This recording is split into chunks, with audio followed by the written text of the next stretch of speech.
თემატური ახალგაზრდული ბანაკი კახეთში 2025 წელს სხვადასხვა აქტივობაში 1500-მდე სტუდენტი იყო ჩართული. ტრენინგ სემინარები და ღონისძიებები რამდენიმე ლოკაციაზე მიმდინარეობდა. შეხვედრაზე კი ჯანსაღი ცხოვრების წესის პოპულარიზაციაზე იმსჯელეს. მას ცნობილი სპორტსმენები ესწრებოდნენ. თემატური ახალგაზრდული ბანაკი, რომელიც განათლების მეცნიერების და ახალგაზრდობის სამინისტროს ინიციატივით და ახალგაზრდობის სააგენტოს ორგანიზებით იმართება, განსაკუთრებით დიდი პოპულარობით სარგებლობს ქართულ ახალგაზრდებში.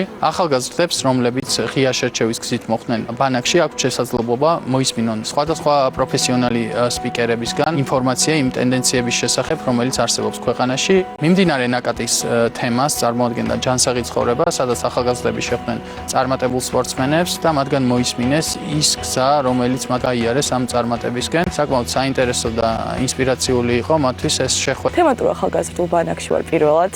ძალიან სასიამოვნო გამოცდილება იყო ჩემთვის, რადგან შევიძინე ახალი მეგობრები, მივიღე არაერთ სპორტულ თუ შემეცნებით აქტივობაში მონაწილეობა და ძალიან დიდი სურვილი მაქვს, რომ კიდევ მოეწყოს მსგავსი ტიპის ღონისძიებები და მეც რა თქმა უნდა სიამოვნებით მივიღებ მონაწილეობას. შევხვდით საკმაოდ პერსპექტიულ ახალგაზრდებს. მე გაუზიარე ჩემი პირადი, ესე ვთქვათ, იდეები, ფსიქოლოგია, განვლილი გზა. ვფიქრობ, რომ ძალიან მნიშვნელოვანი ესეთი შეხვედრები მომავალი თაობისთვის, რადგან ხედავენ ცოცხალ მაგალითს, როდესაც მოდის შედარებით წარმატებული ადამიანი და მათ უზიარებს განვლილი გზა. ისინი უკვე ხედავენ, რომ შეუძლიათ იმის გაკეთება, რაც მაგალითად მიზნად აქვს. მნიშვნელოვანი არის ესეთი პროექტები და წარმატებებს უსურვებ ახალგაზრდობის სააგენტო